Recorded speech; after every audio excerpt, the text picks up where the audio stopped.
سرخط خبرها. متخصصان خارجی وضع معارف در تاجیکستان را میسنجند. مدودیف گفت بعضی مهاجران اخراج شده به روسیه بر نگردند. پرسش: بانوان هم به خدمت حربی روند؟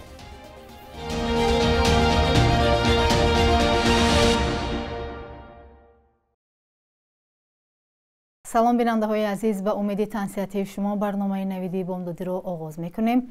امروز جمعه 23 فوریه. دمیتری مدودیف معاون رئیس شورای امنیتی روسیه خواسته است مهاجرانی که جنایت صادر کرده و به وطنشان اخراج شدند دیگر به روسیه برد نگردند و تاکید کرده است که قانون‌های مأموری و جنایی روسیه باید به طور کامل عملی شوند. خبر می‌دهد خبرگزاری تاس.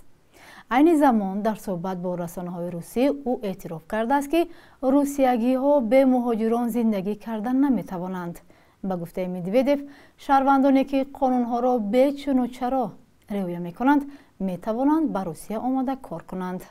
در رابطه با این مدودیف پیشنهاد کرده است که مخزن عمومی اطلاعات شخصی تأسیس داده شود. مقامات روسیه ماه نوامبر سال گذشته گفتند که در 5 ماه نزدیک به 100,000 قانون شکنی مهاجران را آشکار کرده 15,000 نفر را از این کشور اخراج کردند. معلوم نیست چی تعدادشان از کدام کشور هستند، ولی چند ماه می شود که مهاجران تاجیک در روسیه زیر فشار بی‌سابقه قرار دارند. حامیان حقوق برخورد پلیس را با مهاجران خلاف قانون‌های بشردوستانه می‌دانند و روسیه را برای عمل‌های نجات پرستانه تنقید می‌کنند. امروز در تاجیکستان از تأسیس یابی قواهای مسلح کشور تجلیل می‌کنند. تجلیل از روزه ارتش ملی در حال صورت می‌گیرد که جلب جوانان به صف نیروهای مسلح تاجیکستان یک موضوع پربحث و داغ باقی می‌ماند. در ارتش تاجیکستان که از تأسیس یابیش 31 سال می‌گذرد، اکثرا مردان خدمت می‌کنند.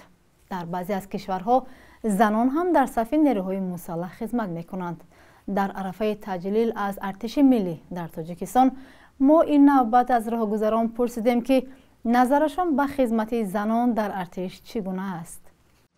کار بوری خونه را کنند یا چیزی همی زنانه یاد گیرند. پسرا باشد چیزای مثال نمی خدمت دوجا دختر قوتش نمیرسد بسیار با در همون خدمت. مثلا دوجا میدوی ماش میکنی دختران نمیشوند در خدمت. میرفتم مخصوصا من فقط آرزو داشتم. برای چی نه؟ ما از چی کمیم؟ اگر که خودشون خواهش داشته باشن، اویلهاشون زید نباشن، پدر و مادرشون، برای چی نه؟ من پدرم خودشون آرزو داشتن که یک دخترم اقلا خدمت کند، یک دخترم فرم پوشیده گردد، آرزو داشتن. برای که 4 دختر و یک پسر داشتن، همه وقت آرزو داشتن که یک تا از دخترام هم خیلی خدمت کنن و هم خیلی با آبرو باشن و خدمت وطن کنن. در منتالیت ما زنها فقط بسیارش خونشینن، در کار نیستن کجا. خدمت قرض وطن است. اگر همه دخترا برام میرفتیم ما کسا خدمت میکردیم. هنگی ما هم پسرا میریم خدمت میکنیم، برام خدمت کنن.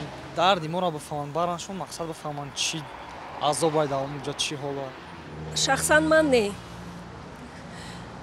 برای این خصلتی نمیدونم مخصوص لازم است به فکرم. شجاع مردانه‌واری همه این خصلت ها لازم هستند. نه با فکرم همین ژلایش کسی که باشد میتونه رفتن. من نمیرفتم. فیزیکی برای چی که فیزیکی نمیتونم. خیلی زن مرد نیست که نمیتونم اتوماتی 7-10 کیلویه گیرم چیکنم.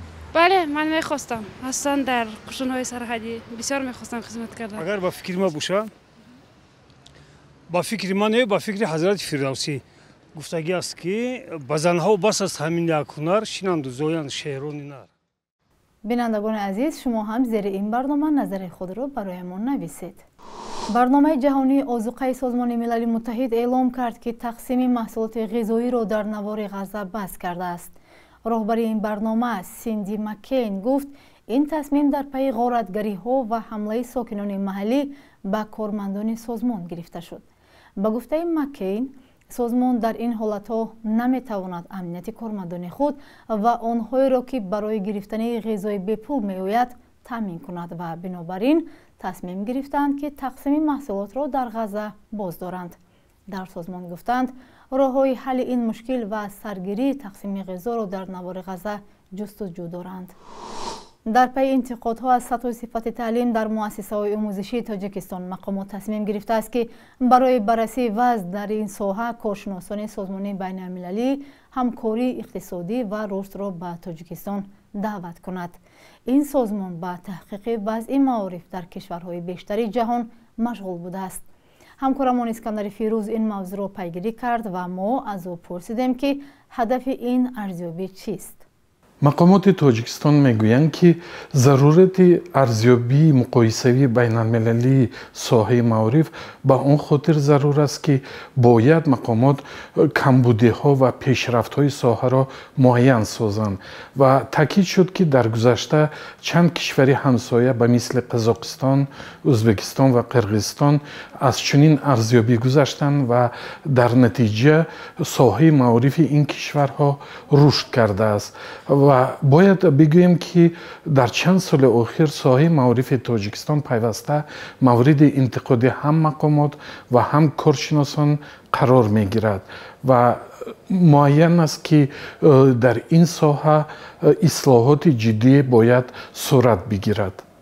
وضع معارف تاجیکستان از چند سال قبل مورد انتقادهای مقامات و کارشناسان قرار گرفته است. در جلسه سالانه حکومت تاجیکستان پرزیدنت امامعلی رحمان با اظهار ناراضگی از وضع معارف در کشور گفت صفت تحصیل در مؤسسه‌های تحصیلاتی میانه عمومی در سطح پایین قرار دارد. کارشناسان در این باره چی میگویند؟ با چند کارشناسی که صحبت کردم آنها تاکید میکنند که کمبودی اساسی ساحه معارف تاجیکستان این پیش از همه معاش پست استادان معلمان است و دوم فسادکاری گسترده در این ساحه می باشد و حتی گفته می شود که این ساحه از زمان شوروی سابق تا حال هیچ اصلاحات را ندیده است و حالا زمان فرا رسیده است که باید یک اصلاحات جدی صورت بگیرد. در مرکز ملی تستی تاجیکستان گفتند که تا حال ارزیابی مقایسوی وضع معارف تاجیکستان در مقایسه با کشورهای دیگر وجود نداشت. با این دلیل مقامات از کمبودی ها و دستاوردهای این ساحه اطلاع صحیح در دست نداشتند.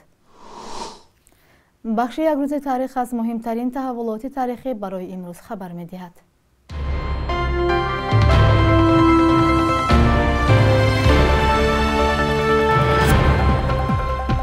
فеврали соли 1925 дар душанбе аввалин комиссарияти мардумии тандурустӣ таъсис шуд ки баъдан вазорати тандурустӣ ном гирифт. аввалин вазир Алексей Дьяков табиб ва донишманди рус буд ки бо гурӯҳи нахустини мутахассисони тибби рус муборизаро бо бемориҳои сироятӣ мисли доманаву вараҷа ва беҳбуди вазъи санитариву гигиенӣ шурӯъ кард. дар солҳои аввали таъсиси ҷумҳурии шӯравии социалистӣ дар тоҷикистон нахустин беморхонаҳо таъсис шуданд. исми Алексей Дьяков баъдан ба беморхонаи марказии шаҳри Душанбе дода шуд ки мардум онро бо номи қарияи боло мешиносанд. 23 феврали соли 1993 рӯзи таъсиси артиши миллии тоҷикистон аст. он рӯз дар маркази Душанбе нахустин паради ҷанговарони фронти халқӣ таҳти парчами артиши давлатӣ доир шуд. қувваҳои мусаллаҳи тоҷикистонро бо сабаби ширкаташон дар ҷанги панҷсолаи дохилии кишвар ба муқобили нирӯҳои мухолифон артиши касбӣ ва ҷангдида меномад, вале аз назари мунаққидон солҳои истиқлолият бо нигоҳ ба сифати хидмат ва муносибати ҷомеа ғайрирасмӣ исмаш артиши коргару деҳқон шуд ва мушкилоти мисли меҳтарсолорӣ ё дедавшина ва аз ин рӯ ҷалби маҷбурӣ ба хидмат ба мадди аввал баромад. 23 феврали соли 1963 зодрӯзи овозхони таронаҳои мардумӣ ва шашмақом Лола Азизова аст. ҳунарпешаи халқии Тоҷикистон ва шогирди Барно Исҳоқова бо садои фораму дилнишинаш ба дили ҳаводорон роҳ ёфт. дар баробари иҷрои таронаҳои классикӣ дар ҳайати Дастаи дарё бо таронаҳои Афсонаи ишқ, Тоҷикистон, Нилуфар ва дигарҳо маъруфият ба даст овардааст. قرب اسعار صبح امروز به تغییر است. بانک ملی 1000 روبل روسی را با 118 سومانی، $100 به 1095 و 100 یورو به 1180 سومانی مقرر کرده است.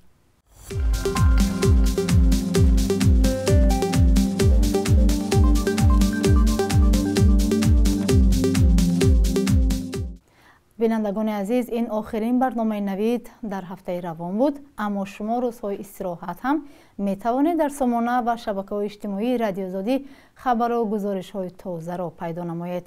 برایتان استراحت خوب آرزو مندم. خدا نگهبان شما.